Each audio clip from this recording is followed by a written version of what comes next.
Hello, this is Rabbi Michael Weiner with Rabbi's Reflections for Monday, August 11th, 2025. Shalom. Psalm 34, verses 7 and 8. This poor man cried, and Adonai heard and saved him out of all his troubles. The angel of Adonai encamps around those who fear him and delivers them. More Hebrew than you ever wanted to know. Remember, Psalm 34 is an acrostic in the original Hebrew. Each verse starts with the next letter of the Hebrew Aleph Bet, until now. As you may recall, the numbering of all the verses is different in Hebrew because in the original, verse 1 was much later split into two verses in the Christian Bible, affecting the numbering of all the other verses.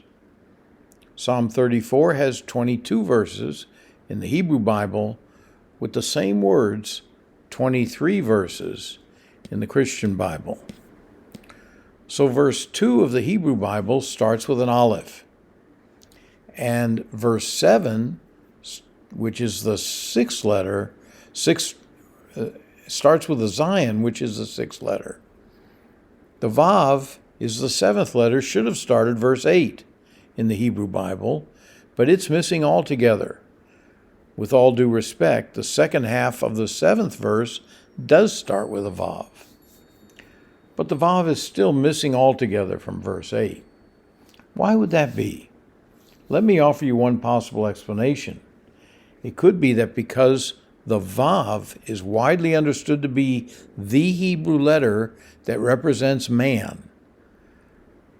The sixth letter, man was created on the sixth day, and there are other reasons that the Vav could be viewed as the letter of man.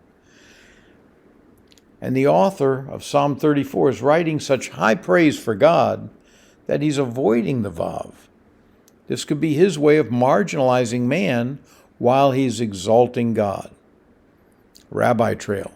A similar thing happens in Psalm 145, also an acrostic psalm, where the nun, pronounced almost like noon, is omitted.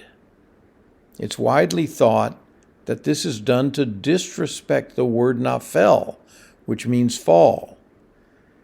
It begins with a nun. We don't fall before God, we stand before him. However, unlike Psalm 34, some manuscripts of Psalm 145 have been found to include an extra verse that does start with a nun. Yet Psalm 145, verse 14, which starts with a samech and not a nun, the next Hebrew letter, still contains the word hanoflim, which means the fallen ones, and the Rabbi Trail. In our subject verses today, a poor man who cries out to God is saved. In Hebrew, he's Yeshua'd from his troubles. While in the next verse, those who fear God are delivered. These are two sides of the same coin.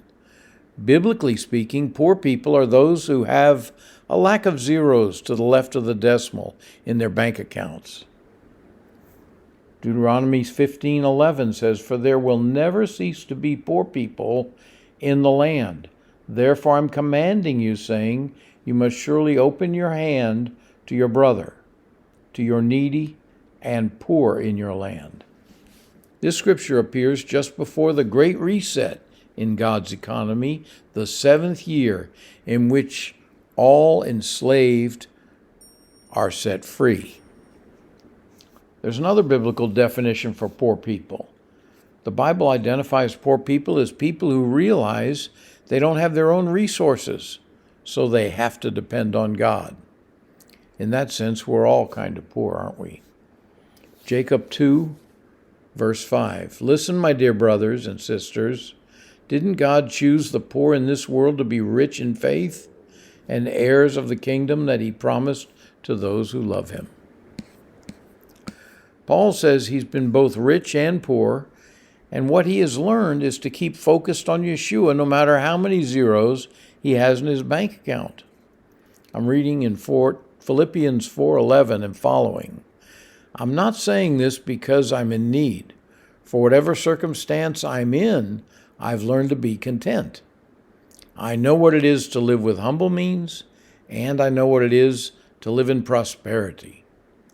In any and every circumstance, I have learned the secret of contentment, both to be filled and to go hungry, to have abundance and to suffer need. I can do all things through Messiah who strengthens me. And may we all do the same. Shalom, shalom.